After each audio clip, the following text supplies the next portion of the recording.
Our next topic in this chapter of sources of energy is geothermal energy. देखो यहाँ पे जियो लगा हुआ है, इससे पता लग रहा है कि ये कहीं ना कहीं अर्थ के अंदर होने वाली किसी एक्टिविटी से रिलेटेड है.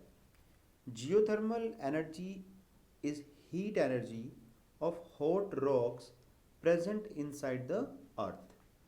अगर हम अर्थ की इंटरनल स्ट्रक्चर के बारे में थोड़ा सा जानते हैं कि भाई आप अर्थ की क्रस्ट है, फिर आपके पास मेंटल है, कोर है, तो उसमें पता लगेगा कि अर्थ के इनर पार्ट में कुछ ना कुछ एक्टिविटीज़ चलती रहती हैं, जिसकी वजह से कुछ हमारे पास क्या होते हैं, हॉट स्पॉट्स होते हैं. क्या होते हैं? Hot spots. और हॉट स्पॉट हम उन जगहों को बोलते हैं जहाँ पे कि टेम्परेचर जो है बहुत ज़्यादा है.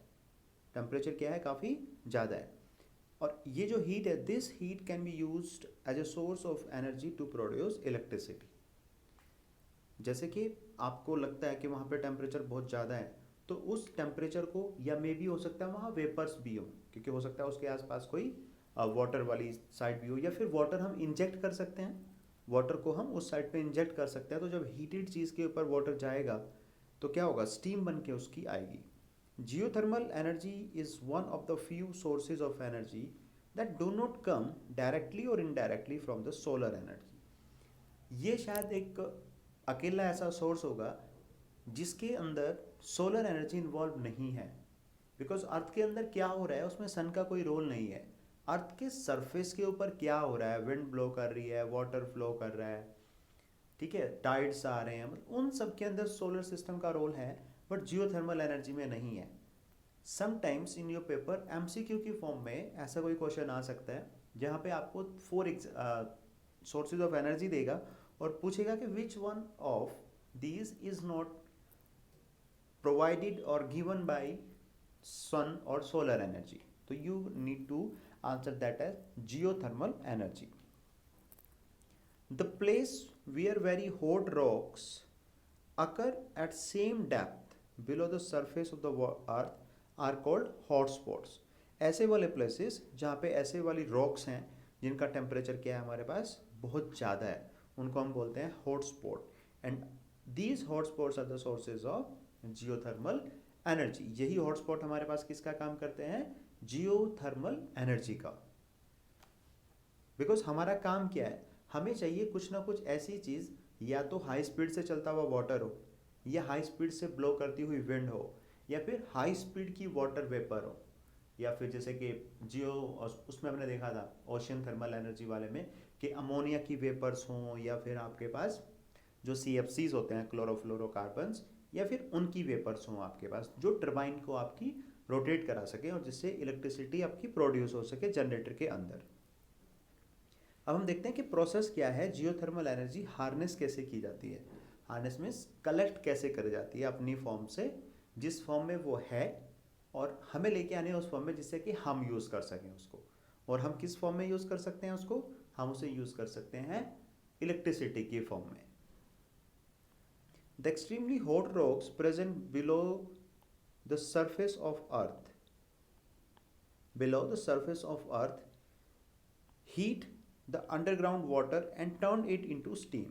यानी कि आपके पास एक्सट्रीमली हॉट रॉक्स है नीचे, और वहाँ पे वाटर भी होगा, तो वाटर की क्या करती है, वो स्टीम बनाती है. अब हमें काम क्या करना है, उस स्टीम को कैसे भी करके बाहर लेके आना है. As more and more steam is formed between the rocks then it get compressed. अब आपको पता है कि रॉक्स से स्टीम ऐसे तो बाहर आएगी नहीं. अब वहाँ पे रॉक्स है, वाटर बॉडीज भी हैं अंडरग्राउंड कोई ना कोई, तो बहुत ज़्यादा स्टीम बनती जा रही है, बनती जा रही है, बनती जा रही है, तो उससे क्या होगा, प्रेशर बहुत बढ़ जाएगा.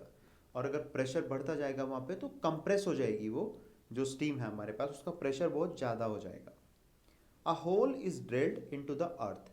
अब क्या करते हैं, जो जियोलॉजिस्ट होते हैं, भूगर्भ शास्त्री जो होते हैं, जो इसमें रिसर्च करते हैं, तो वो इन साइट्स का पता लगाते हैं कि कहाँ पे ऐसी साइट्स है जहाँ पे अगर हम ऐसा प्लांट लगाएं, जियोथर्मल एनर्जी का प्लांट लगाएं, तो उससे बहुत लंबे टाइम तक हमें इलेक्ट्रिसिटी मिल सकती है, या बेसिकली कह लो कि स्टीम मिल सकती है फ्री ऑफ कॉस्ट. मतलब प्लांट की तो कॉस्ट होगी ही होगी, लेकिन स्टीम बनी बनाई मिल जाएगी आपको. तो वो पता करते हैं, फिर डिसाइड करते हैं कि भाई यहाँ पे हम एक प्लांट बना सकते हैं. And the hot steam comes up through the pipes at high pressure. ये बात तो है ही है कि जब वहाँ पे स्टीम कंटिन्यूसली बन रही है और स्टीम बाहर नहीं आ रही है तो प्रेशर तो ऑब्वियसली ज़्यादा वहाँ पे होगा ही। The high pressure steam run the turbine of a generator to produce electricity. तो जब स्टीम आएगी तो वो क्या करेगी, बाहर आके जनरेटर जो आपकी टर्बाइन है उसको रोटेट करेगी, और टर्बाइन आपकी किसको रोटेट करेगी, जो आपका इलेक्ट्रिक जनरेटर है जिसकी कॉइल के अंदर इलेक्ट्रिसिटी या करंट जो है वो इंड्यूस होनी है। Large rocks are present in the underground rocks which allow steam and hot water to go up. Rocks क्या करती हैं, स्टीम को, जो वेपर हैं स्टीम की, उनको ऊपर उठाती हैं, और हॉट वाटर को भी अपने अंदर प्रेशर की वजह से। इस तरह का कुछ अरेंजमेंट होता है वहाँ पे कि ये आपके पास प्रोडक्शन वेल है, यानी कि जहाँ पे वो स्टीम बन रही है, ये इस तरह का रॉक है, तो यहाँ से आपकी स्टीम उठी ऊपर, ये आपके पास क्या है, फ्लैश टैंक है, यहाँ से स्टीम आई, स्टीम ने टरबाइन को रोटेट किया, टरबाइन के साथ शाफ्ट के थ्रू कनेक्टेड है इलेक्ट्रिक जनरेटर, टरबाइन रोटेट करेगी तो इलेक्ट्रिक जनरेटर भी रोटेट करेगा और उससे करंट बनेगी, और फिर यहाँ पे आपका लोड रहेगा। लोड क्या होता है, इसको एक्सेप्ट करने के लिए जो करंट आएगी, और फिर उसको आप ट्रांसमिशन लाइन की हेल्प से आप इसको ट्रांसमिट कर सकते हैं जहाँ पे भी आपको चाहिए। The steam and hot water gushing out of the ground are kind of natural geyser. जैसे नेचुरल गीजर होता है, गीजर का काम क्या है, गर्म पानी प्रोवाइड करना आपको, तो ये नेचुरल गीजर है, आपने कुछ नहीं किया इसमें। वहाँ पे पानी जो है वो वाटर बॉडीज भी थी नीचे, हॉट रॉक्स भी थी, तो स्टीम और वाटर बन के आपके पास मिल रहा है आपको, जिससे आप क्या यूज़ कर रहे हो, इलेक्ट्रिसिटी के लिए बनाने के लिए यूज़ कर रहे हो। The steam is then use to turn turbine and generate electricity, और जो हॉट वाटर है उसके पास उसको आप यूज़ कर सकते हो खाना बनाने के लिए या किसी दूसरे पर्पज़ के लिए।